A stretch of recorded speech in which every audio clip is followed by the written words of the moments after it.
Hello folks, this is Mark with Open Labs. Today we're looking at the Neko. This is our multimedia production station. This is the 61 key version. We also ship with the 76 key version. These are semi-weighted keys. To the left here we have our pitch and mod wheel. Up here on the top, this is a 24 encoder rotary panel. It has 24 buttons as well. These can be assigned to any virtual instrument, any plugin that you have installed on the Neko. Below we have a 16-channel fader board, also with a pair of 16 buttons. Now this you would typically use with your multi-track editor, using it on the mixer panel. Levels, mutes and solos, what have you. But just as with the encoder, you can assign this to any function within a VST or a plugin that's allowed. Up here on the right we have our alpha panel. This has your transports, your navigation, your master volume.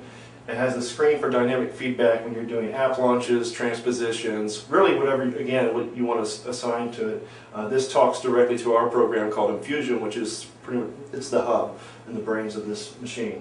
Below is your PC keyboard for basic Windows navigation, shortcut keys, what have you. In the middle here on the lower level you have the touchpad for mouse control. If you want to bypass and not use that, we have a 15-inch touchscreen, which is a great way to interface with this keyboard. We have an additional 2 USB ports in front for easy access, along with a stereo headphone jack with volume knob. Here to the side of the machine we have our dual-layer DVD-RW burner.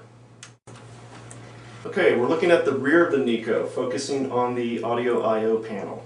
We'll start with the SPDIF. We have SPDIF in and out. We then have word clock in and out. We have a sustain and expression port. We have in, through, and 2 outs for MIDI. We have also 2 balanced XLR ins and outs. And then we have 8 analog ins, 8 analog outs. Now this is our typical I/O, but our custom shop can install pretty much any audio I/O that the customer desires, including ADAT and AES EBU. Okay, still looking at the rear of the Neko, we're now observing the computer peripherals. We have a PS2 port for an external computer keyboard. You have 2 USB ports. You have an Ethernet network port, a FireWire port, and if you want to put an external monitor on there, you have a VGA port. And right here we have our 500 watt ultra quiet power supply.